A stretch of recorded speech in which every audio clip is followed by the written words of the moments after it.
नमस्कार दोस्तों, उत्कर्ष के IAS-PCS प्रोग्राम में आप लोगों का स्वागत है। तो जैसा कि आप लोग जान रहे होंगे कि सिविल सेवा की परीक्षा आयोजित हो चुकी है। प्रारंभिक जो परीक्षा थी उसमें बहुत से प्रश्न आपके सब्जेक्ट के विषय के अनुसार पूछे गए हैं। इंडियन इकोनॉमी के भी प्रश्न उसमें रहे हैं, जो बहुत ही ऐसे प्रश्न थे जो कि चर्चा में रहे हैं, और जो टॉपिक थे वो टॉपिक कहीं ना कहीं आप लोगों ने भी टच किए होंगे जब आपने अध्ययन किया है।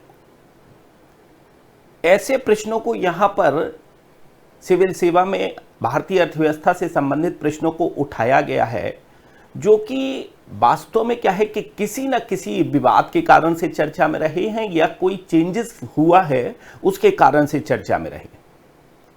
तो हम लोग वही देखने वाले हैं कि कौन से प्रश्न पूछे गए हैं, उनके सही जवाब क्या हैं, जिससे आपकी भविष्य की जो रणनीति है वो इसके आधार पर तैयार हो सके कि जो प्रश्नों की प्रकृति है वो इस तरह से यूपीएससी पूछ रहा है।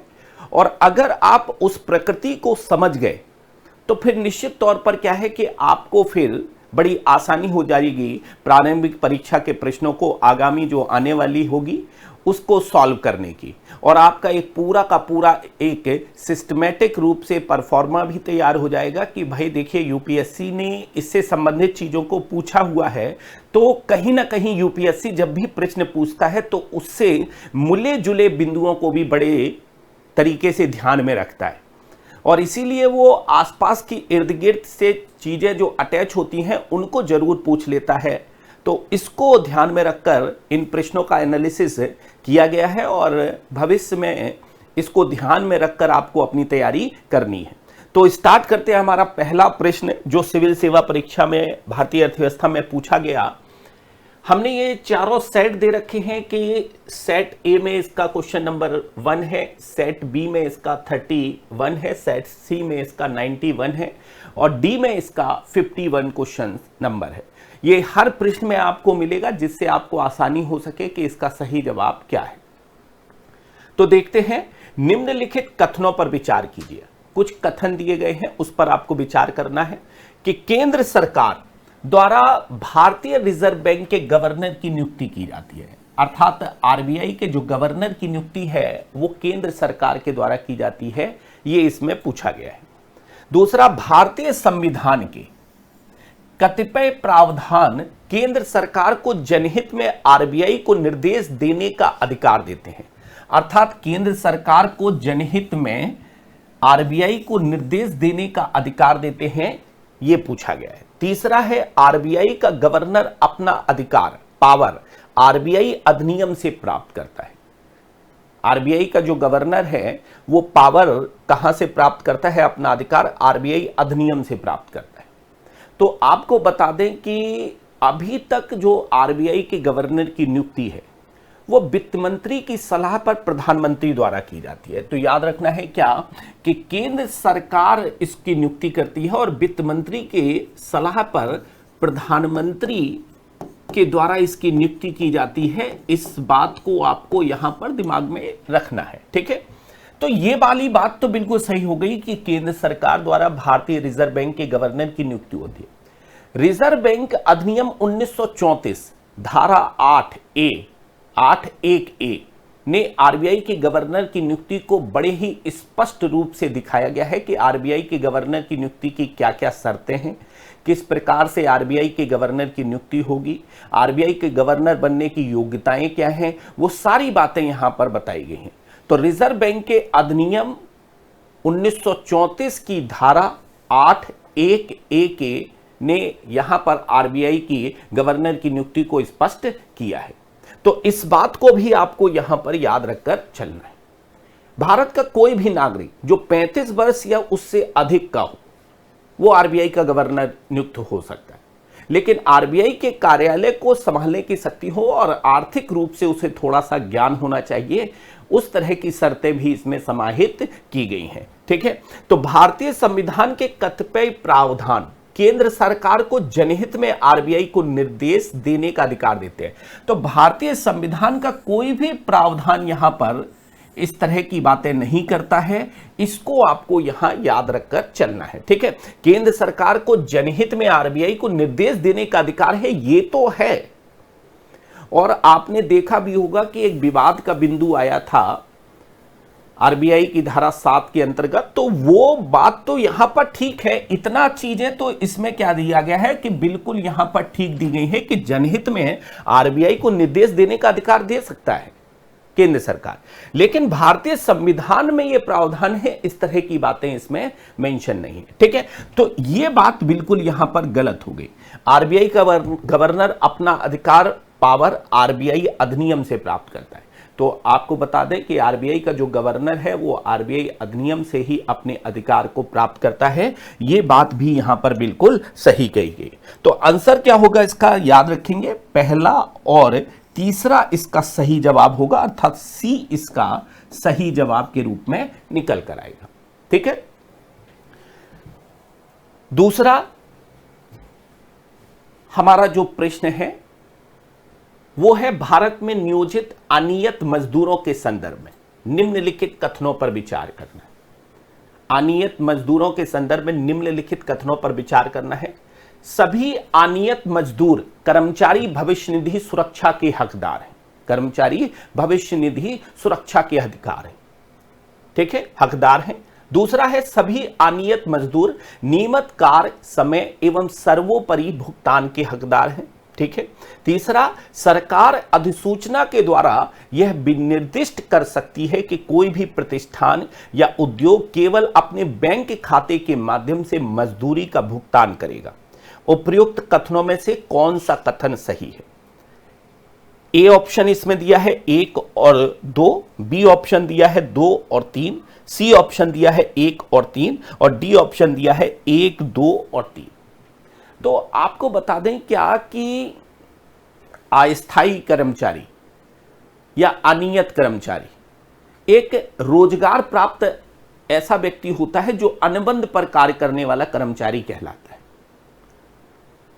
और भारत में 90% जो कामगार हैं वो अनौपचारिक कामगार के रूप में ही जाने जाते हैं। केवल 10% जो कामगार हैं वो औपचारिक क्षेत्र में काम कर रहे हैं, औपचारिक क्षेत्र में काम कर रहे हैं। और इसीलिए यहां पर अनियमित क्षेत्र भारत में जो है वो थोड़ा सा कहीं ना कहीं अस्थिर क्षेत्र के रूप में भी जाना जाता है। सुप्रीम कोर्ट ने एक फैसले में सुनाया था कि कर्मचारी भविष्य निधि और सामाजिक सुरक्षा लाभों के अधिकार होंगे अनियमित कर्मचारी। सुप्रीम कोर्ट ने अपना एक फैसला सुनाया, उस फैसले में यह बात कही गई।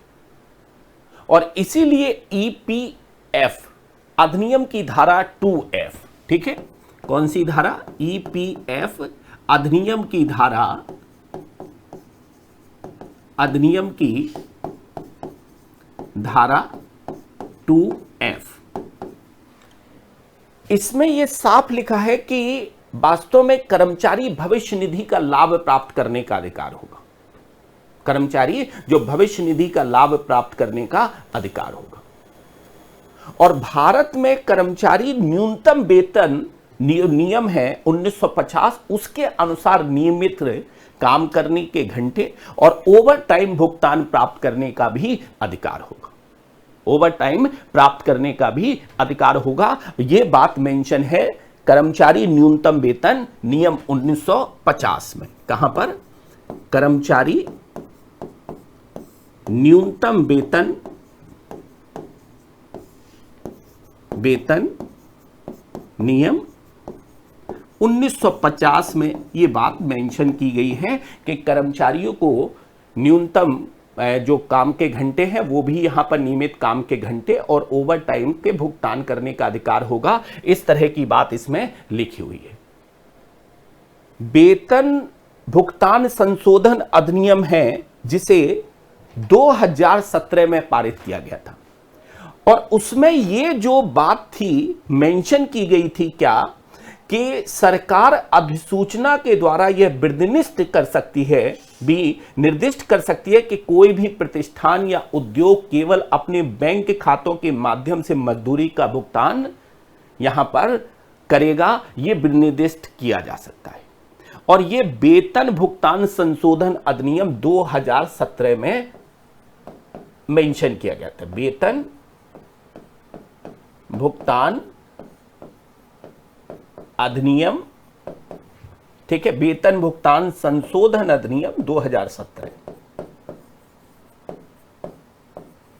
अधिनियम 2017 में ये बात मेंशन की गई थी। तो देख लेते हैं अब इसका क्या सही जवाब होगा। तो मैंने क्या कहा कि भारत में नियोजित अनियत मजदूरों के संदर्भ में निम्नलिखित कथनों पर विचार कीजिए। कुछ कथन किए गए हैं, उन पर विचार करना है। सभी अनियत मजदूर कर्मचारी भविष्य निधि सुरक्षा के अधिकार यहां पर हकदार हैं, ये बात मेंशन की गई है ईपीएफ अधिनियम की धारा 2F के अंतर्गत। ठीक है, सभी अनियमित मजदूर नियमित कार्य समय एवं समयोपरि भुगतान के हकदार होंगे, ये बात मेंशन की गई है कहां पर, कर्मचारी न्यूनतम वेतन नियम 1950 में। और सरकार अधिसूचना के द्वारा यह निर्दिष्ट कर सकती है कि कोई भी प्रतिष्ठान या उद्योग केवल अपने बैंक खाते के माध्यम से मजदूरी का भुगतान करेगा, यह बात मेंशन की गई है कहां पर, वेतन भुगतान संशोधन अधिनियम 2017 में। इसीलिए ये तीनों के तीनों बातें यहां पर क्या हो गई कि बिल्कुल सही है। आपका जो सही जवाब होगा वो क्या होगा, डी इसका सही जवाब होगा। डी इसका सही जवाब होगा, याद रखकर आपको चलना है। ठीक है, अब देखिए यहां पर यह प्रश्न क्यों पूछा गया, क्यों पूछा गया। आपको पता होना चाहिए कि कोविड-19 के समय में सबसे ज्यादा अगर नौकरियां खोई हैं तो अनियत कर्मचारियों के द्वारा खोई गई। नियत जो कर्मचारी हैं, अनियत जो मजदूर हैं, उन्होंने ही सबसे ज्यादा नौकरियां खोई। और इसीलिए उनकी सुरक्षा के लिए क्या क्या कार्य हो रहे हैं सरकार के द्वारा, उसको ध्यान में रखकर यह प्रश्न बनाया गया है कि आपको वो सारी चीजें यहां पर जाननी थी कि जो कि वास्तव में क्या है कि अनियत मजदूरों के उत्थान के लिए आवश्यक थी। और आपको मैं बता दूं, हो सकता है कि मुख्य परीक्षा में भी इसी से संबंधित प्रश्न पूछ लिया जाए। ठीक है, नेक्स्ट है, आर्थिक मंदी के समय में निम्नलिखित में से कौन सा कदम उठाए जाने की सर्वाधिक संभावना होती है। ठीक है, अगर आर्थिक मंदी आ जाती है, आर्थिक मंदी आ जाती है, ठीक है, तो आर्थिक मंदी की अगर हम भारत में परिभाषा के रूप में देखें तो जीडीपी में लगातार 6 महीने या 2 तिमाही कमी होती है, ऋणात्मक वृद्धि होती है, तो उसे हम आर्थिक मंदी के रूप में जानते हैं। ठीक है, अर्थात ग्रोथ रेट कितनी, 6 माह, या हम लोग दूसरे ढंग से भी कह देते हैं क्या, 2 तिमाही, 2 तिमाही भी इसको लिख देते हैं, या 6 माह लगातार जो है वो ग्रोथ रेट कैसी रहती है, नकारात्मक रहती है, तो उसे हम आर्थिक मंदी के रूप में जानते हैं। तो आर्थिक मंदी के समय निम्नलिखित में से कौन सा कदम उठाए जाने की सर्वाधिक संभावना होती है। नंबर 1, कर की दरों में कटौती के साथ साथ ब्याज दर में वृद्धि करना, सार्वजनिक परियोजनाओं पर व्यय में वृद्धि करना, कर की दरों में वृद्धि के साथ साथ ब्याज दर में कमी करना, सार्वजनिक परियोजनाओं पर व्यय में कमी करना। ठीक है, तो आर्थिक मंदी को वास्तव में नापने के जो अमूमन 5 कारक देखे जाते हैं। कितने, 5 कारक यहां पर देखे जाते हैं आर्थिक मंदी को मापने के लिए। यहां तो एक तो हम लोग किसको देखकर चलते हैं, हम लोग देखकर चलते हैं किसको, वास्तविक जीडीपी को। किसको, वास्तविक जीडीपी को देखकर चलते हैं। दूसरा, हम लोग आर्थिक मंदी को कैसे देखते हैं, आय के रूप में देखते हैं। तीसरा, हम लोग देखते हैं किसके रूप में, रोजगार के रूप में देखते हैं। चौथा, हम लोग यहां पर आर्थिक मंदी को किस तरह से नापने की कोशिश करते हैं, विनिर्माण के क्षेत्र में गिरावट अगर हो रही है तो भी हम लोग देखते हैं कि आर्थिक क्षेत्र में क्या स्थिति चल रही है। और चौथा हम लोग लेकर चलते हैं कैसे, खुदरा बिक्री, इसको भी यहां शामिल कर लेते हैं। तो मापने के लिए अगर देखा जाए तो 5 तरीके होते हैं आर्थिक मंदी को देखने के लिए। इन सब चीजों को यहां पर क्या किया जाता है कि हम लोग शामिल करते हैं जब आर्थिक मंदी का आकलन किया जाता है कि वास्तविक रूप से आर्थिक मंदी है या नहीं। अब इसके लिए उपाय क्या करने होते हैं? तो आर्थिक मंदी का सबसे अच्छा उपाय क्या होता है कि उपाय के रूप में क्या है कि यहां पर एक तो मांग में वृद्धि करनी होती है। मांग में वृद्धि करनी आवश्यक हो जाती है आर्थिक मंदी के समय में, मांग बढ़ाना होगा। दूसरा, निर्यात में अगर वृद्धि कर देते हैं तो इससे भी फायदा हो जाता है। निर्यात में वृद्धि कर देते हैं तो उससे भी फायदा हो जाएगा। आर्थिक मंदी से और क्या फायदा हो सकता है? आर्थिक मंदी से और क्या उपाय किए जाते हैं? सो सस्ते ऋण करने पड़ेंगे, यह भी हो सकता है, यहां यह भी हो सकता है। तो अगर हम देखें तो मांग में वृद्धि कैसे हो सकती है? तो मांग में अगर वृद्धि हो सकती है तो सरकार जो है अपने सार्वजनिक खर्चे को अगर वृद्धि कर दे, सरकार क्या करे, अपने खर्चों में अगर वृद्धि कर दे, तो जाहिर सी बात है कि अर्थव्यवस्था में जो मुद्रा की पूर्ति है या सप्लाई है वो बढ़ेगी। और अगर पूर्ति बढ़ेगी तो जाहिर सी बात है कि लोगों की पास में पैसा ज्यादा आएगा। सरकार ज्यादा खर्च करे, सड़क निर्माण में ज्यादा खर्च करे, पुलों में ज्यादा खर्च करे, सड़क एक तरह से जो कार्य हो रहे हैं सरकार के उनमें ज्यादा खर्च करे, तो उससे फर्क ये पड़ेगा क्या? उससे फर्क ये पड़ेगा क्या कि लोगों के पास में पैसा आएगा। और जब पैसा आएगा तो उस कंडीशंस में लोग ज्यादा से ज्यादा डिमांड करने की कोशिश करेंगे, ज्यादा से ज्यादा डिमांड करने की कोशिश करेंगे। अब अगर हम देखें यहां पर तो करों की दरों में कटौती के साथ साथ ब्याज दर में वृद्धि करना, तो कर की दर में कटौती, तो यहां पर बिल्कुल ठीक बात कही गई है कि करों की दरों में कटौती के साथ साथ, लेकिन करों के दरों में कटौती हो जाएगी तो लोगों के पास सेविंग्स ज्यादा हो जाएगी, सेविंग्स ज्यादा हो गई तो मांग में वृद्धि ज्यादा हो जाएगी, मांग में वृद्धि ज्यादा हो जाएगी। तो ये लाइन तो ठीक है, लेकिन ब्याज में वृद्धि करना, अगर हम ब्याज में यहां पर वृद्धि कर देते हैं, अगर हम यहां पर ब्याज में वृद्धि कर देते हैं तो जाहिर सी बात है कि लोगों के पास जो सेविंग्स है वो कम हो जाएंगे। इसीलिए यहां क्या होगा कि ये वाली बात तो गलत हो गई। सार्वजनिक परियोजनाओं पर व्यय में वृद्धि करना, अगर हम सार्वजनिक जो परियोजनाएं उनमें वृद्धि कर देते हैं, अर्थात जो सरकार के पुल बनाने की, सड़क बनाने की जो यहां पर संकल्पना है, उन सबको ज्यादा से ज्यादा करने की कोशिश करने लगते हैं, तो उससे क्या होगा कि मजदूरों को मजदूरी ज्यादा मिलेगी, मजदूरों को ज्यादा मिलेगी मजदूरी, जिससे वो ज्यादा मांग उत्पन्न करेंगे। तो इसका मतलब है कि ये बात तो बिल्कुल ठीक कही गई है। यहां पर सार्वजनिक परियोजनाओं पर वृद्धि, व्यय में वृद्धि करना बिल्कुल सही बात है, ठीक है। कर की दरों में वृद्धि के साथ साथ ब्याज दर में कमी करना, अगर हम कर की दरों में वृद्धि करते हैं, ठीक है, कर की दरों में वृद्धि करते हैं, तो फिर ऐसी कंडीशंस में क्या है कि ये वाली बात तो क्या होगी, जस्ट इसका अपोजिट दिया गया है, जस्ट इसका अपोजिट दिया गया है, क्योंकि ब्याज दर में यहां पर कमी की जा रही है, एक चीज यहां सुधारी जा रही है तो दूसरी यहां पर गड़बड़ कर दी जा रही है। तो ये वाली बात भी क्या होगी, गलत होगी। और सार्वजनिक परियोजनाओं पर व्यय में अगर कमी कर देगी तो ऐसी कंडीशंस में जो मनी फ्लो है अर्थव्यवस्था में नहीं जाएगा और मांग उत्पन्न करने में वो अवरोध उत्पन्न कर देगा। ये बात भी यहां पर गलत हो गई। तो आंसर इसका क्या होगा, याद रखेंगे क्या?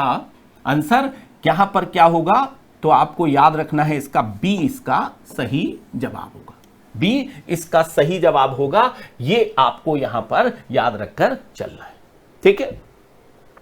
हम लोग नेक्स्ट प्रश्न देख लेते हैं कि इसका क्या, इसका नेक्स्ट प्रश्न का पूछा गया है, ठीक है। निम्नलिखित कथनों पर विचार कीजिए। देखिए, निम्नलिखित कथनों पर विचार कीजिए। अन्य बातें अपरिवर्तित रहने पर भी किसी वस्तु की मांग बढ़ जाती है, मांग बढ़ जाती है यदि इसकी स्थापन्य वस्तु, ठीक है, की कीमत में वृद्धि हो जाती है, इसकी पूरक वस्तु की कीमत में वृद्धि हो जाती है, वस्तु घटिया किस्म की है और उपभोक्ता की आय में वृद्धि होती है, इसकी कीमत घटती है, ठीक है। उपर्युक्त कथनों में से कौन सा सही है? केवल 1 और 4, 2, 3 और 4, 1, 3 और 4, 1, 2 और 3। अब देखो, यहां पर ये जो प्रश्न पूछा गया है ये माइक्रो इकोनॉमिक्स का प्रश्न है, ठीक है, माइक्रो इकोनॉमिक्स का प्रश्न ये पूछा गया है यहां। अब आप कहोगे माइक्रो इकोनॉमिक्स तो सर सिलेबस में नहीं है। सिलेबस में तो भारतीय अर्थव्यवस्था टॉपिक दिया जाता है, इंडियन इकोनॉमी, और वो भी सोशल इशू के साथ में जोड़कर पूछा जाता है। फिर क्यों पूछ लिया? लेकिन माइक्रो इकोनॉमी को समझे बिना हम इंडियन इकोनॉमी को नहीं समझ सकते, इंडियन इकोनॉमी को नहीं समझ सकते हैं, और इसीलिए डिमांड पोर्शन से यह प्रश्न पूछा गया है माइक्रो इकोनॉमी का। अब ये जब प्रश्न पूछा गया है तो इसका मतलब है कि अब माइक्रो इकोनॉमी भी हो सकता है भविष्य में यूपीएससी टच करे, और पहले भी उसने टच किया है। ऐसा नहीं है कि पहली बार ही यहां पर प्रश्न पूछा गया है, हो सकता है कि पहले भी इस तरह के प्रश्न टच किए गए हैं और आगे भविष्य में भी इस तरह के प्रश्न टच किए जाए। ठीक है, तो अन्य बातें अपरिवर्तित रहने पर, अब ये अन्य बातें अपरिवर्तित रहने का तात्पर्य क्या है कि भैया देखो कंडीशंस क्या होती हैं कि एक साथ कई पैरेलल में चलती हैं, कई बातें पैरेलल में चलती हैं। तो हम लोग क्या करते हैं कि एक इंडिविजुअल कंडीशंस को जब जज करना होता है तो पैरेलल में चलने वाली सारी कंडीशंस को हम लोग क्या करते हैं, कांस्टेंट कर देते हैं। ये आपकी हर डिमांड के रूल्स में भी लिखा होगा और सप्लाई के रूल्स में भी ये लिखा होगा कि अन्य बातें यहां पर स्थिर रहें, अर्थात अदर थिंग्स कांस्टेंट रहे, इस तरह की बात लिखी होगी। प्रश्न तो सीधा सीधा यह है कि किसी वस्तु की बाजार मांग बढ़ सकती है, कब बढ़ सकती है? किसी वस्तु की बाजार मांग कब बढ़ सकती है? तो अब देखते हैं, इसकी स्थानापन्न वस्तु की कीमत में वृद्धि हो, इसकी पूरक वस्तु की कीमत में वृद्धि हो, पर वस्तु घटिया किस्म की है और उपभोक्ता की आय में वृद्धि होती है, इसकी कीमत घटती है। उपर्युक्त कथनों में से कौन सा सही है? उपर्युक्त कथनों में से कौन सा सही है? तो फटाफट आप लोग जवाब भी देते रहिए, हम देख रहे हैं आप लोगों के प्रश्नों के उत्तर, क्योंकि आप लोगों को तो अब प्रश्न की श्रृंखला मिल चुकी होगी और उत्तर की श्रृंखला भी मिल चुकी होगी, इसीलिए केवल और केवल यहां पर डिस्कशन करने का काम हो रहा है कि इसमें क्या आंसर सही होगा, जिससे आप सटीकता से जवाब यहां पर लगा सकें कि भविष्य में आप इसी तरह की रणनीति बना सकें। ठीक है, तो अब क्या है कि किसी वस्तु की के लिए बाजार मांग बढ़ सकती है, कब बढ़ सकती है? तो पहली बात तो इसमें लिखा हुआ है इसकी कीमत घटती है। ठीक है, कीमत घटती है, बढ़ सकती है यदि इसकी कीमत घटती है। अगर कीमत घट जाएगी तो बाजार मांग ऑटोमेटिकली क्या होगा कि बढ़ जाएगी 100%। ये बात तो इसकी सही हो गई। ठीक है, अब दूसरा यहां पर उल्टा चल रहा हूं मैं, वस्तु घटिया किस्म की है और उपभोक्ता की आय में वृद्धि हो जाती है। अगर कोई भी वस्तु घटिया होगी तो उस घटिया किस्म का यहां पर जो संबंध होता है कि उपभोक्ता की अगर आय में वृद्धि हो जाती है, अगर आय में वृद्धि हो जाती है तो घटिया किस्म की वस्तु से व्यक्ति शिफ्ट होता है, उसकी मांग में वृद्धि नहीं करता है, शिफ्ट होता है उस घटिया किस्म की वस्तु से व्यक्ति। कैसे यहां देखिए, हर व्यक्ति के लिए जो घटिया किस्म की वस्तुएं हैं वो अलग अलग होती हैं, अलग अलग यहां पर होती हैं। जैसे अगर हम बात करें तो एक गरीब के लिए जो है वो आपके जो छोटे मोटे ब्रांड की शर्ट है, छोटे मोटे यहां पर ट्यूकीएस जैसे जो ब्रांड हैं उनकी शर्ट बहुत अच्छी है। जब आप थोड़ा सा और अमीर आदमी की श्रेणी में चले जाएंगे तो प्रबोग वगैरह इस तरह के ब्रांड की जो शर्ट हैं वो उनके लिए बहुत अच्छी आ जाती हैं। फिर क्या हो जाता है, फॉरेन ब्रांड हो जाते हैं। तो हर व्यक्ति के लिए वस्तु घटिया अलग अलग प्रकार की होती है। हमारे लिए कोई और घटिया है, दूसरे के लिए कोई और घटिया है। मतलब जो एप्पल का मोबाइल लिए होगा वो क्या कहेगा, अरे यार सैमसंग का मोबाइल घटिया होता है, उसके लिए वो घटिया है, तभी तो उसने एप्पल का लिया है, तभी तो उसने एप्पल का लिया है, नहीं तो वो लेता ही नहीं। तो एप्पल का जो मोबाइल है वो वास्तव में क्या है, यहां पर घटिया किस्म का है। किसके लिए? जो फॉरेन ब्रांड यूज कर रहे होंगे, और भी कुछ ब्रांड होंगे जो करोड़ों के फोन आते होंगे, करोड़ों के फोन आते होंगे। तो हर व्यक्ति के लिए वस्तु घटिया अलग अलग प्रकार की होती है। आप ये नहीं कह सकते हैं कि इस व्यक्ति के लिए घटिया ये वस्तु है, दूसरे के लिए ये है, तीसरे के लिए ये है। सबका अलग अलग चॉइस है, सबका अलग अलग सिस्टम है। तो कुछ वस्तुएं क्या होती हैं कि वास्तव में घटिया किस्म की होती है और उपभोक्ताओं की आय में अगर वृद्धि होती है तो व्यक्ति उनसे शिफ्ट होता है, दूसरी वस्तुओं की मांग करता है और ऊपर लेवल पहुंच जाता है। जैसे अभी मैं सैमसंग यूज कर रहा हूं, अब मेरा एक तरह से क्या हो जाएगा, जब मेरी इनकम बढ़ जाएगी तो फिर मैं क्या करने लगूंगा, एप्पल यूज करने लगूंगा मोबाइल। मेरे लिए सैमसंग घटिया यहां पर हो जाएगा। तो घटिया किस्म की है और उपभोक्ता की आय में वृद्धि होती है तो बाजार में यहां पर शिफ्टिंग करते हैं, ना कि यहां पर क्या होता है कि उस वस्तु की मांग बढ़ जाती है। यह तो गलत हो गया। पूरक वस्तु की कीमत में वृद्धि हो। पूरक वस्तुएं क्या होती हैं? वे होती हैं जो वास्तव में किसी उद्देश्य की पूर्ति के लिए साथ साथ जिनका प्रयोग किया जाता है। ठीक है, किसी उद्देश्य की पूर्ति के लिए क्या किया जाता है, साथ साथ प्रयोग किया जाता है, साथ साथ प्रयोग किया जाता है। वो वस्तुएं क्या कहलाती हैं, पूरक वस्तुओं को रूप में जानी जाती हैं। अब साथ साथ प्रयोग की बातें इसमें आ गई हैं, जैसे पेट्रोल और कार साथ साथ प्रयोग हो रहा है, साथ साथ प्रयोग हो रहा है। ब्रेड मक्खन साथ साथ प्रयोग हो रहा है। इंक और पेन साथ साथ प्रयोग हो रहा है। पूरक वस्तु है, पूरक वस्तु है। और एक वस्तु की मांग और दूसरी वस्तु की कीमत में ऋणात्मक संबंध को यह रिप्रेजेंट करता है। अगर यहां पर पूरक वस्तु की कीमत में वृद्धि हो जाती है तो दूसरी वस्तु की भी मांग क्या हो जाती है, कम हो जाती है। अगर यहां पर कार की कीमत में वृद्धि हुई तो पेट्रोल की मांग भी कम होने लगती है। ये वस्तुएं क्या होती है, पूरक वस्तु के रूप में जानी जाएंगी। तो बस पूरक वस्तु की कीमत में वृद्धि होती है तो दूसरे की मांग में कम हो जाएगी, ना कि बाजार मांग बढ़ जाएगी। स्थानापन्न वस्तुएं कौन सी होती हैं? एक के स्थान पर दूसरी वस्तु का प्रयोग किया जाए। एक उद्देश्य की पूर्ति के लिए यहां पर एक के स्थान पर दूसरे का प्रयोग कर लिया जाए, स्थानापन्न के रूप में जानी जाती है। जैसे चाय और कॉफी, चाय और कॉफी।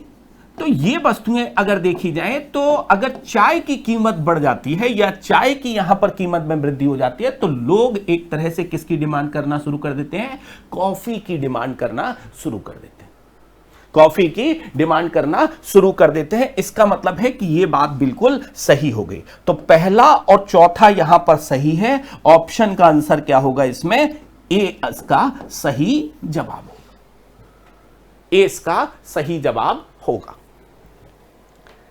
नेक्स्ट प्रश्न हम लोग लेकर चलते हैं। यह शहरी सहकारी बैंकों के संदर्भ में है। यह भी विवाद में रहा था।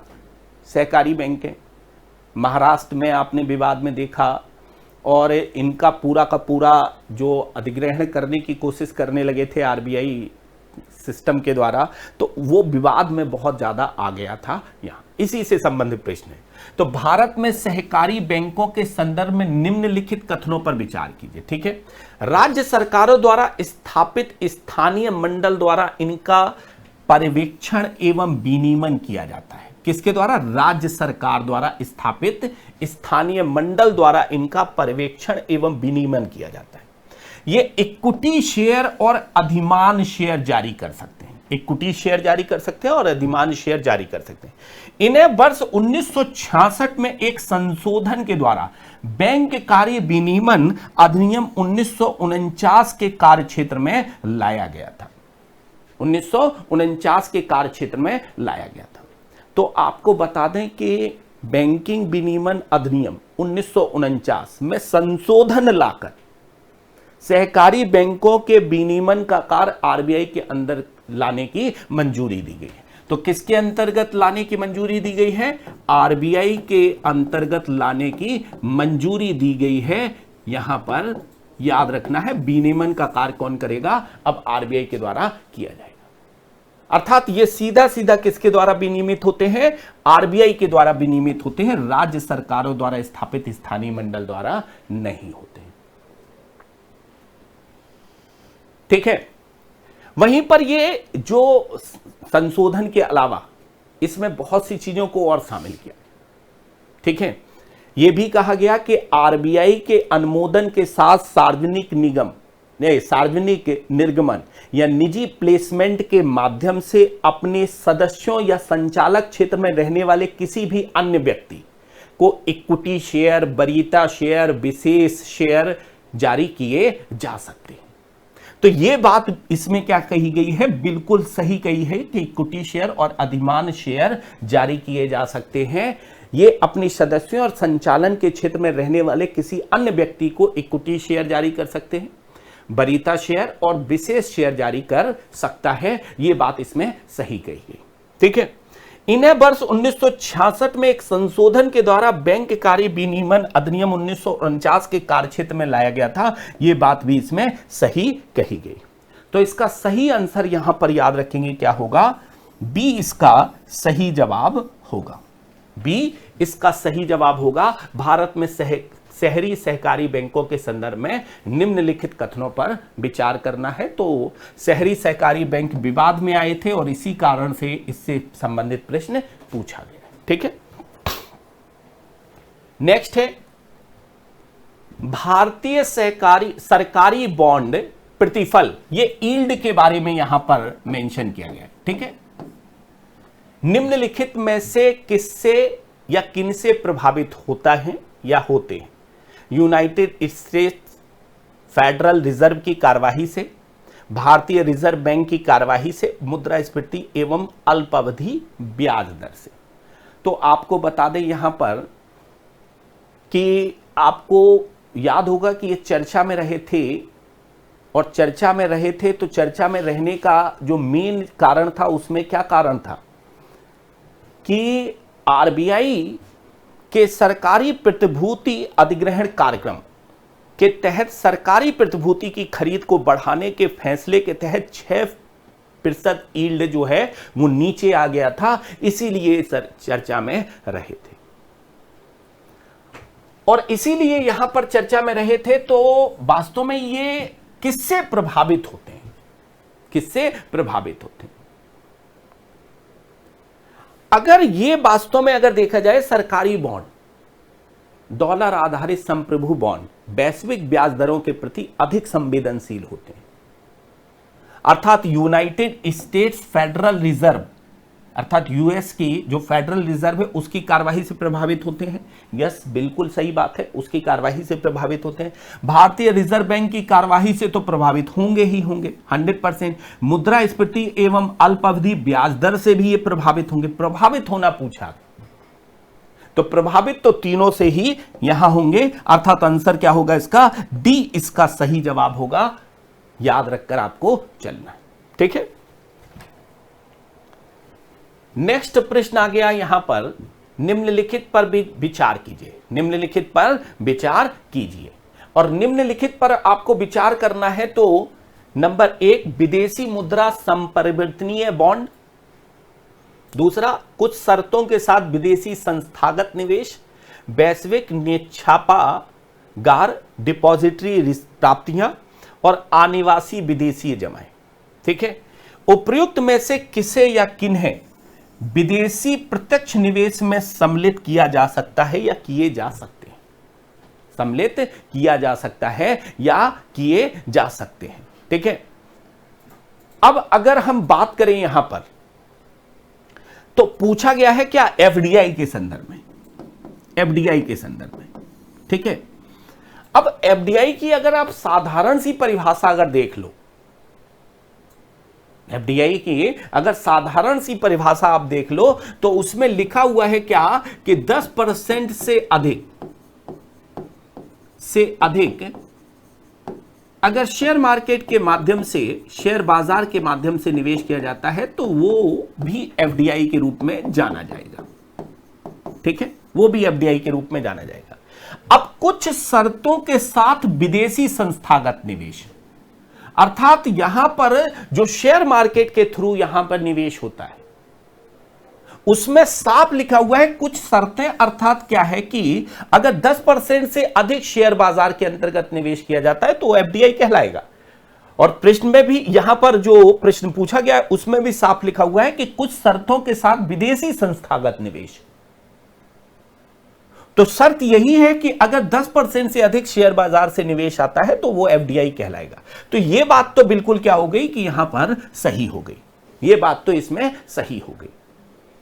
अब यहां आता है विदेशी मुद्रा संपरिवर्तनीय बॉन्ड, वैश्विक निक्षेपागार, डिपॉजिटरी प्राप्तियां, अनिवासी विदेशी जमाएं।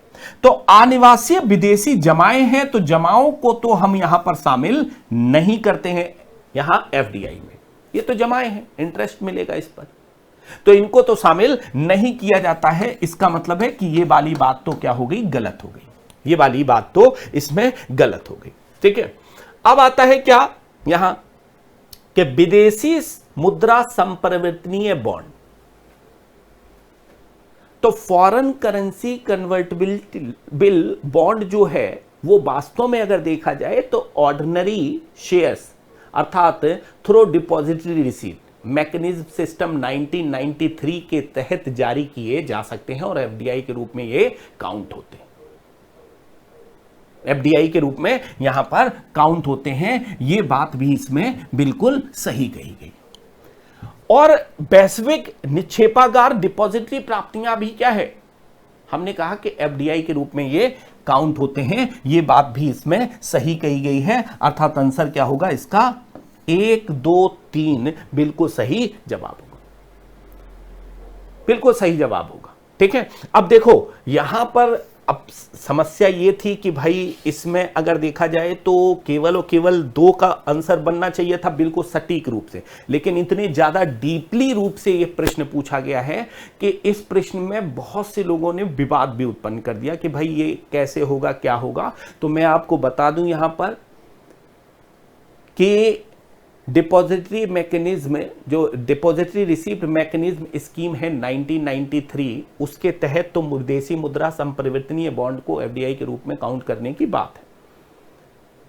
और वहीं पर वैश्विक निक्षेपागार जो डिपॉजिटरी रिसीट है ये भी यहां शामिल होता है। एफडीआई पॉलिसी जो दी गई है उस एफडीआई पॉलिसी में साफ रूप से ये मेंशन किया गया है, याद रखकर आपको चलना है।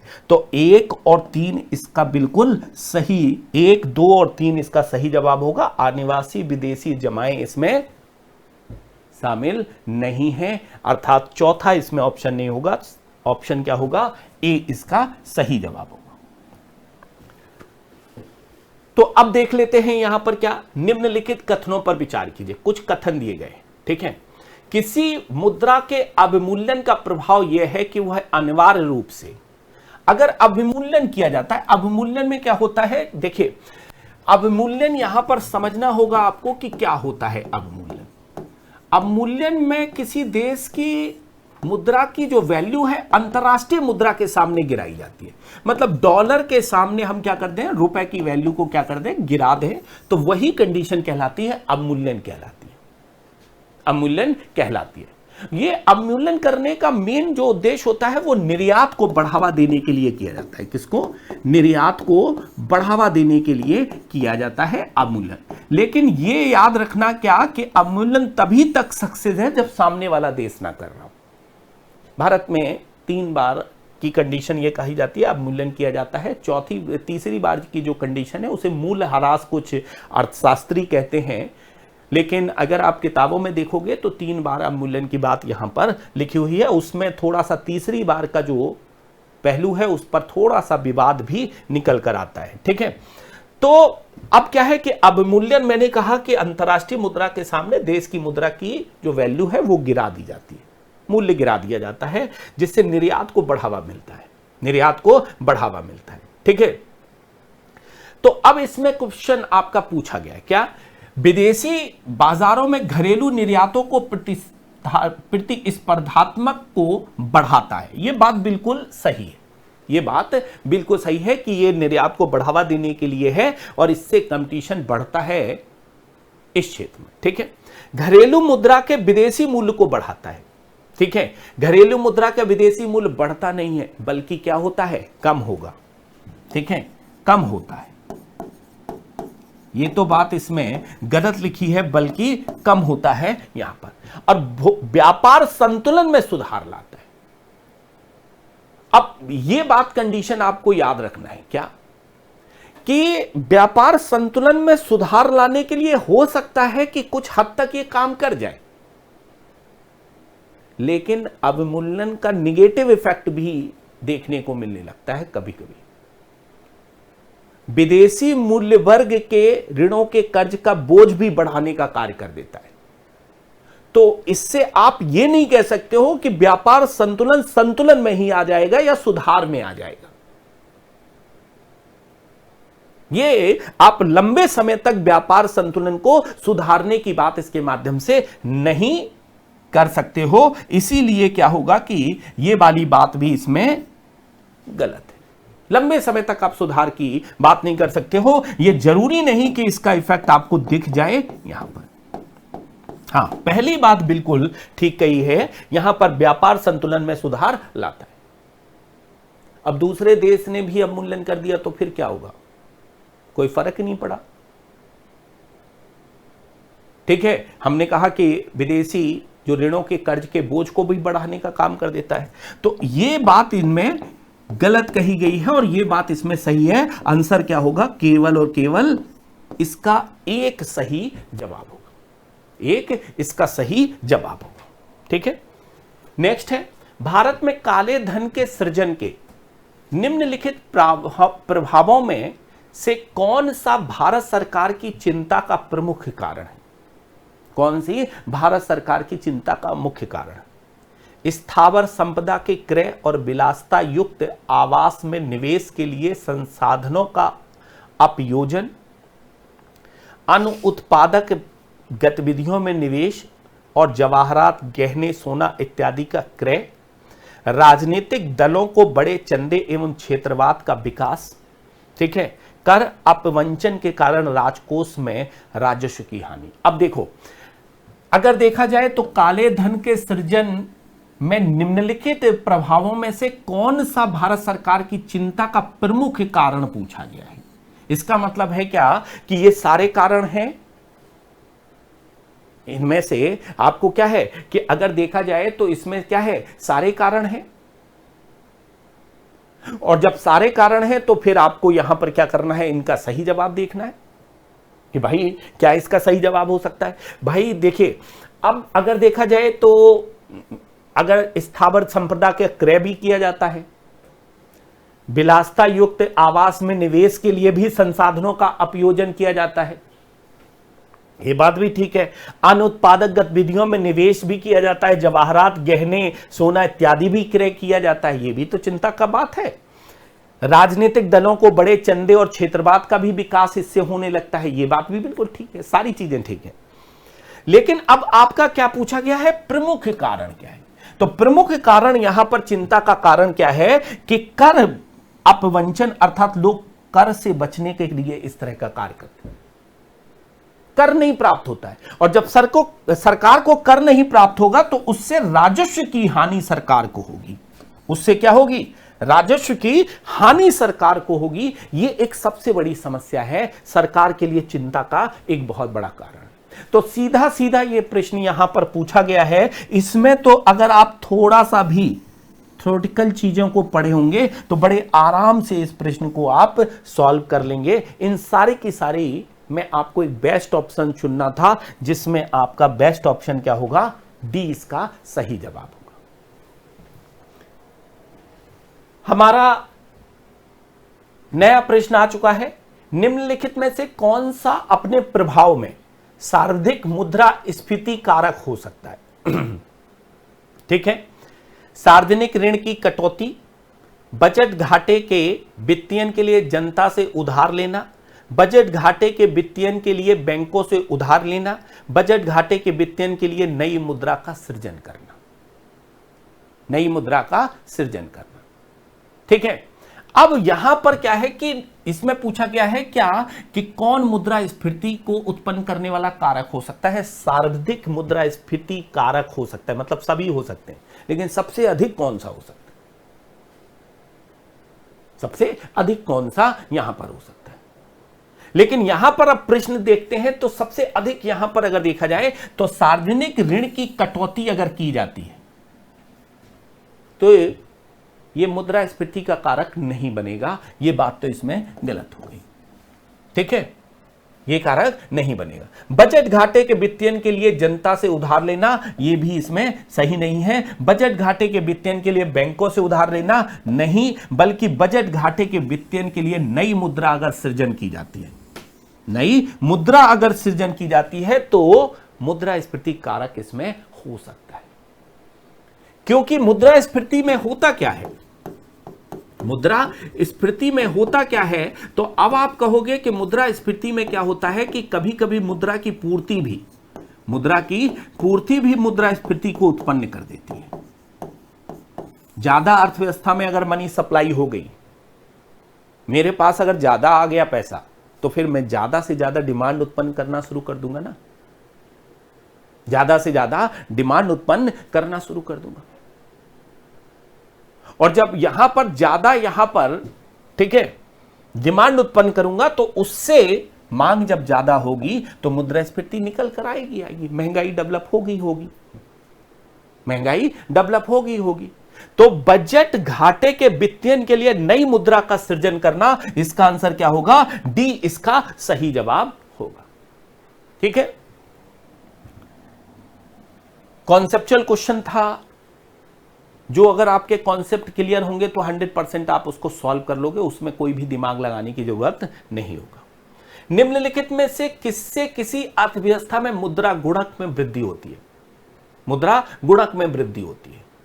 ठीक है, बैंकों में आरक्षित नगदी निधि अनुपात में वृद्धि हो जाए, ठीक है, तो बैंकों के सामूहिक चल निधि अनुपात में वृद्धि हो जाए, बैंकों की बैंकिंग आदतों में वृद्धि हो जाए, देश की जनसंख्या में वृद्धि हो जाए। ठीक है, तो एक तो सीआरआर में वृद्धि की बात कर रहा है ये, एसएलआर में वृद्धि की बात कर रहा है ये, और जनसंख्या पॉपुलेशन की वृद्धि की बात यहां पर कर रहा है, और लोगों की बैंकिंग आदतों में वृद्धि की बात कर रहा है। ठीक है, तो मुद्रा गुणक का एक फार्मूला आपको याद रखना है, थोड़ा सा बस यहां पर मैं बता दूंगा कि मुद्रा गुणक बराबर 1 यहां पर CRR plus SLR plus CDR. ठीक है, अर्थात करेंसी डिपॉजिट रेशियो के नाम से इसको जानते हैं, करेंसी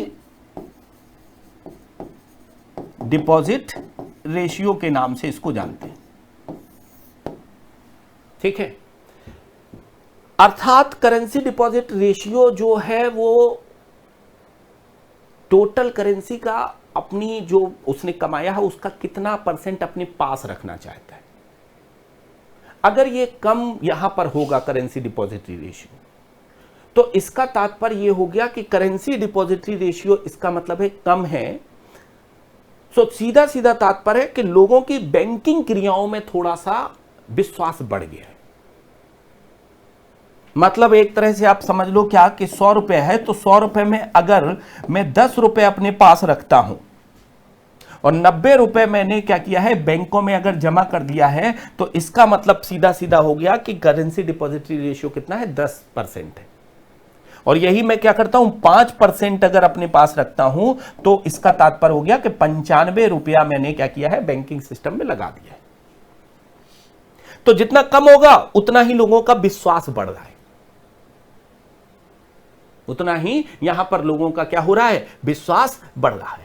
ठीक है, तो यह बात यहां पर याद रखना है कि विश्वास बढ़ता है इस तरह की आदत। और बैंकिंग अगर आदत बढ़ रही है, बैंकिंग आदत अगर बढ़ रही है, तो निश्चित तौर पर क्या है कि यह बहुत अच्छी बात निकल कर आती है अर्थव्यवस्था के लिए। ठीक है, अगर सीआरआर बढ़ेगा और सीआरआर में अगर हम वृद्धि कर देते हैं तो मुद्रा गुणक क्या होगा कि कम होगा, क्योंकि सीआरआर बढ़ रहा है। एसएलआर अगर यहां पर वृद्धि कर देते हैं तो मुद्रा गुणक तब क्या होगा, कम होगा। लेकिन यहां तो मुद्रा गुणक की वृद्धि की बात की गई है, मुद्रा गुणक की वृद्धि की बात की गई है। और लोगों की बैंकिंग आदतों में अगर वृद्धि हो रही है, इसका मतलब है कि यहां पर क्या हो रहा है कि ये कम अनुपात इसका हो रहा है, इसका अनुपात क्या हो रहा है, कम हो रहा है, इसका अनुपात कम हो रहा है, तभी तो बैंकिंग आदतों में वृद्धि हो रही है। और अगर इसका अनुपात कम होगा सीडीआर का, तो मुद्रा गुणक में क्या होगी, वृद्धि होगी, मुद्रा गुणक में क्या होगी, वृद्धि होगी। इस बात को आपको याद रखकर चलना है। तो लोगों की बैंकिंग आदतों में वृद्धि अगर होती है, लोगों की बैंकिंग आदतों में अगर वृद्धि होती है तो मुद्रा गुणक क्या होता है कि में वृद्धि होती है। इसको आपको यहां पर याद रखना। और जनसंख्या का कोई मतलब ही नहीं, ठीक है। तो आंसर क्या होगा यहां पर, आंसर यहां पर याद रखेंगे क्या होगा, सी इसका सही होगा। मुद्रा गुणक का मतलब है मुद्रा को कई गुणक, मतलब एक तरह से गुणा करना।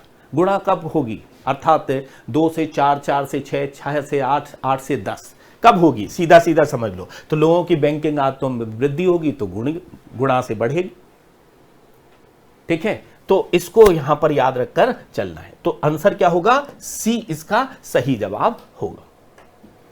नेक्स्ट है, भारतीय अर्थव्यवस्था के संदर्भ में मांग प्रेरित मुद्रास्फीति या उससे वृद्धि निम्नलिखित किन कारणों से होती है, किन कारणों से होती है, ठीक है। विस्तारवादी नीतियों के कारण से, राजकोषीय प्रोत्साहन से, मुद्रास्फीति, सूचकांकन मजदूरी से, इन्फ्लेशन इंडेक्सिंग बेसिस के माध्यम से, उच्च क्रय शक्ति से, ठीक है, बढ़ती ब्याज दर से, बढ़ती ब्याज दर से। तो आपको मैं बता दूं कि मांग प्रेरित 2 तरह की मुद्रास्फीति देखने को मिलती है, ठीक है। एक तो क्या होती है मांग प्रेरित मुद्रास्फीति, मांग प्रेरित मुद्रास्फीति। एक होता है लागत जन्य मुद्रास्फीति, लागत जन्य मुद्रास्फीति। लागत कब बढ़ेगी, जब मजदूरी बढ़ेगी, मजदूरी बढ़ेगी तभी तो लागत बढ़ेगी। रॉ मटेरियल की कॉस्ट बढ़ेगी तो लागत बढ़ जाएगी, रॉ मटेरियल की कॉस्ट बढ़ेगी तो लागत बढ़ जाएगी। लेकिन मांग कब बढ़ती है, जब मांग तब बढ़ेगी जब लोगों की क्रय करने की क्षमता बढ़ेगी, क्रय करने की क्षमता बढ़ेगी तभी तो मांग बढ़ेगी, नहीं तो मांग नहीं बढ़ेगी। यहां पर मांग कब बढ़ेगी, जब लोगों के पास में पैसा ज्यादा आएगा, पैसा ज्यादा आएगा। पैसा कब सरकार यहां पर ज्यादा आएगा, तो अब आप कहोगे कि पैसा आ सकता है ज्यादा, पैसा यहां पर ज्यादा आ सकता है जब यहां पर सस्ते लोन मिले, सरकार ज्यादा से ज्यादा व्यय करे। व्यय सरकार अगर ज्यादा करती है तो उससे भी लोगों के पास पैसा ज्यादा पहुंचेगा, जिसके कारण से लोग ज्यादा से ज्यादा चीजों को आगे बढ़ाएंगे। तो अब देखते हैं यहां पर विस्तारवादी नीति। ये विस्तारवादी नीति यहां पर क्या है कि मौद्रिक नीति के रूप में रिप्रेजेंट किया गया है, अर्थात सस्ते दरों पर ऋण उपलब्ध कराने की जो नीति है वो विस्तारवादी नीति के अंतर्गत आ जाएगा। तो विस्तारवादी नीति, राजकोषीय प्रोत्साहन हमने बता दिया कि सरकार ज्यादा से ज्यादा व्यय करे। सरकार अगर ज्यादा से ज्यादा व्यय करती है तो राजकोषीय प्रोत्साहन नीति के रूप में जाना जाएगा, ये बात भी ठीक है। मुद्रास्फीति, सूचकांक मजदूरी, अर्थात मजदूरी जो सूचकांक है वो अगर यहां पर वृद्धि होता है, मजदूरी सूचकांक अगर वृद्धि होता है तो इसका मतलब है कि लोगों की मजदूरी बढ़ रही है। क्या बढ़ रही है, लोगों की मजदूरी बढ़ रही है, अर्थात मजदूरी सूचकांक में वृद्धि हो रही है। इसका तात्पर्य सीधा सीधा यह है कि मुद्रास्फीति सूचकांक मजदूरी बढ़ने का मतलब वृद्धि हो रही किसमें, मजदूरी। और मजदूरी वृद्धि किसको बढ़ाती है, लागत जन मुद्रास्फीति को लेकर आती है। इसका मतलब ये बात ठीक नहीं है। उच्च क्रय शक्ति जो है वो इसमें शामिल होती है, क्रय करने की क्षमता बढ़ जाती है तब मांग बढ़ेगी, तब मांग बढ़ेगी। तो इसका मतलब है कि ये वाला भी इसमें सही हो गया। अब बढ़ती ब्याज दर अगर बढ़ेगी तो भी क्या होगा कि मांग में कमी आएगी, मांग में कमी आएगी। इसका मतलब है कि यह भी क्या होगा, गलत हो जाएगा यहां। तो 1, 2 और 4, 1, 2, 4 अर्थात आंसर क्या होगा इसका, ए इसका सही जवाब होगा, ए इसका सही जवाब होगा। आप लोग देख रहे होंगे बड़े सरल सरल क्वेश्चंस हैं, बस थोड़ा सा दिमाग लगाना है क्वेश्चंस। सीधे डायरेक्ट प्रश्न है, कठिन वाले प्रश्न नहीं है। एक नॉर्मल तरीके से अगर देखा जाए तो वो प्रश्न अगर आपने पढ़ा हुआ है थोड़ा सा अच्छी तरीके से तो आप बड़े आराम से सॉल्व कर सकते हैं, बड़े आराम से सॉल्व कर सकते हैं। ठीक है।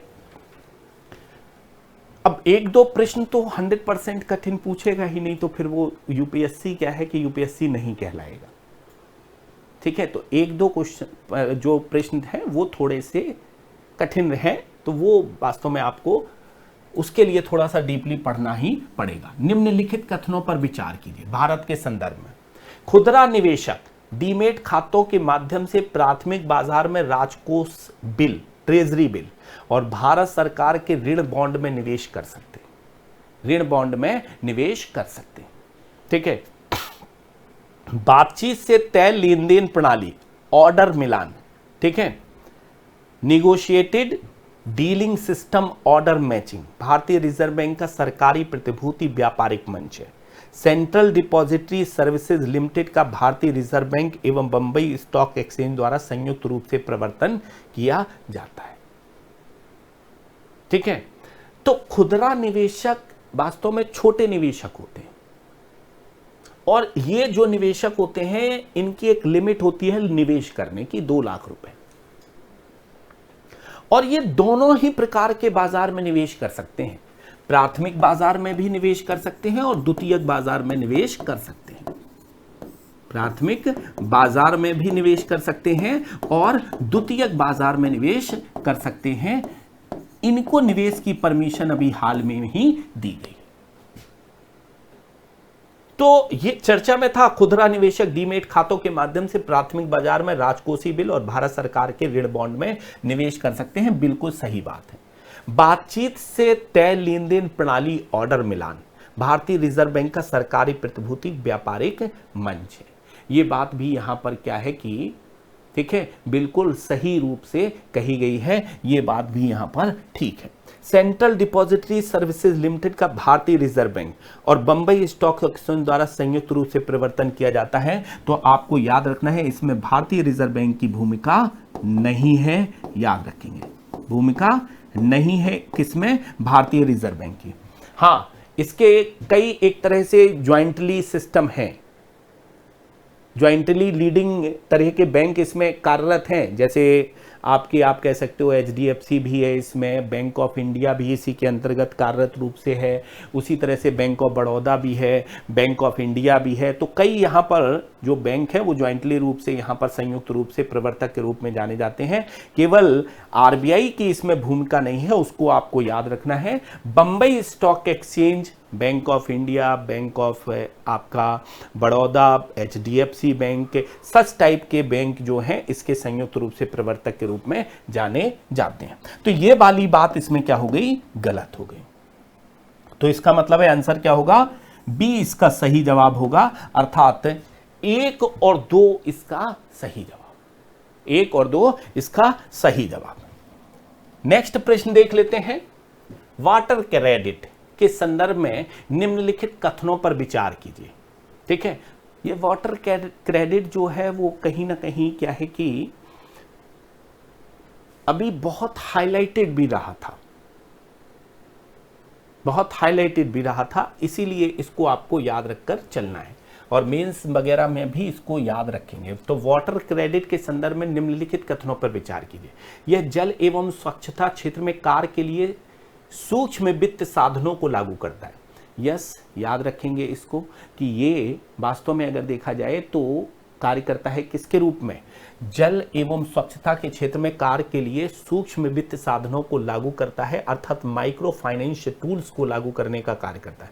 यह एक वैश्विक, पहले जैसे विश्व स्वास्थ्य संगठन और विश्व बैंक के तत्वाधान में प्रारंभ किया गया है, ये बात बिल्कुल गलत है। इसको याद रखेंगे कि विश्व स्वास्थ्य संगठन और विश्व बैंक नहीं बल्कि एक ग्लोबल एनजीओ जो है वो इसमें कार्य कर रहा है। ठीक है, ग्लोबल एनजीओ जो है उसमें कार्य कर रहा है, इसको आपको यहां पर याद रखकर चलना है। इसका उद्देश्य निर्धन व्यक्तियों को सहायकी के बिना अपनी जल संबंधी आवश्यकताओं को पूरा करने के लिए समर्थ बनाना है। यह बिल्कुल ठीक है कि निर्धन व्यक्तियों को सहायकी के बिना अपनी जल संबंधी आवश्यकताओं को पूरा करने के लिए समर्थ बनाना है, यह बात भी इसमें बिल्कुल ठीक कही गई है। तो पहला और तीसरा इसका सही जवाब होगा, अर्थात आंसर क्या होगा इसका, याद रखेंगे सी इसका सही जवाब होगा। ठीक है। नेक्स्ट है अंतिम उधारकर्ता, लेंडर ऑफ लास्ट रिसोर्ट के रूप में केंद्रीय बैंक के कार्य में सामान्यतः निम्नलिखित में से क्या सम्मिलित है? अन्य स्रोतों से ऋण प्राप्ति में विफल होने पर व्यापार एवं उद्योग निकायों को ऋण प्रदान करना, अस्थायी संकट के समय बैंकों के लिए चल निधि उपलब्ध कराना, बजटीय घाटों के वित्तीयन के लिए सरकारों को ऋण देना। नीचे दिए गए कूट का प्रयोग कर सही उत्तर को चुनिए, सही उत्तर को चुनिए। ठीक है, तो अंतिम उधारकर्ता के रूप में अगर देखा जाए तो केंद्रीय बैंक की जो भूमिका है वो क्या क्या है, उसको बड़े ही स्पष्ट रूप से मेंशन किया गया है। और ये वास्तव में क्या है कि याद रखना है कि अंतिम उधारकर्ता की जो भूमिका होती है उसमें बैंकों को उधार देने का कार्य किया जाता है और किसी अन्य को उधार देने का कार्य नहीं किया जाता। ठीक है, तो अब क्या है कि अन्य स्रोतों से ऋण प्राप्ति में विफल होने पर व्यापार एवं उद्योग निकायों को ऋण प्रदान करना, तो बिल्कुल गलत हो गया, बैंकों को ऋण होता है। अस्थायी संकट के समय बैंकों के लिए चल निधि उपलब्ध कराना, बिल्कुल सही है। बजटीय घाटे के वित्तीयन के लिए सरकारों को ऋण देना, यस, सरकारों को ऋण तो देता ही है केंद्रीय बैंक, लेकिन अंतिम उधारकर्ता इसमें शब्द यूज किया गया है, लेंडर ऑफ लास्ट रिसोर्ट, उसके रूप में जब इसको प्रयोग किया गया है तो उसकी भूमिका यहां पर नहीं होती है। तो याद रखेंगे आंसर क्या होगा, केवल और केवल इसका आंसर होगा क्या, बी इसका सही जवाब होगा, बी इसका सही जवाब। तो इस तरह से हमारे जो भारतीय अर्थव्यवस्था के प्रश्न थे मैंने उनकी चर्चा की है। आप लोगों को यह देखना होगा कि प्रश्न कहां से पूछे गए। जैसे अगर देखा जाए तो श्रमिकों से संबंधित एक प्रश्न रहा है, आरबीआई से संबंधित करीब 3 प्रश्नों की श्रृंखला यहां पर पूछी गई है। ठीक है, वाटर क्रेडिट भी इसमें पूछा गया है, आप लोग इसको देखिएगा, ये भी एक बहुत महत्वपूर्ण प्रश्न के रूप में। तो हर पोर्शन से कहीं ना कहीं एक एक प्रश्न उन्होंने टच कर दिया है। अंतर्राष्ट्रीय व्यापार से भी एक प्रश्न टच कर दिया है। तो उसी तरह की आपको रणनीति बनाकर रखनी है और तैयारी करनी है, जिससे आपको ये पता लगता रहे कि भाई हम सही डायरेक्शन में जा रहे हैं या नहीं। तैयारी की एक सबसे बड़ी शर्त यह होती है कि जब आप तैयारी करने के लिए जाते हैं तो आपके पास में बैक ईयर के पेपर्स जरूर होने चाहिए। अगर आप पुराने पेपरों को बड़ी अच्छी तरीके से एनालिसिस करते हुए परीक्षा में बैठते हो तो निश्चित तौर पर आपकी जो परीक्षा है वो सफलता की ओर 100% जाएगी। इसीलिए तैयारी के लिए आप क्या है कि बैक ईयर को आधार बनाइए और उसके आधार पर आपको तैयारी करनी है। एक प्रश्न यहां पर, 2 प्रश्न जो है रिपीटेशन के रूप में भी रहे हैं, जो पुरानी तरीके से पूछे भी गए थे, लेकिन ऐसा नहीं है कि हमेशा ही इस तरह का रिपीट क्वेश्चंस कर देता है, लेकिन हाँ उसके इर्द गिर्द जरूर घूमता है। इसको दिमाग में रखकर, उसको ध्यान में रखकर आपको तैयारी करनी है। तो आज के लिए इतना ही। नेक्स्ट क्लास में हम लोग फिर चर्चा करने के लिए कभी आएंगे। तो आज के लिए thank you all of you.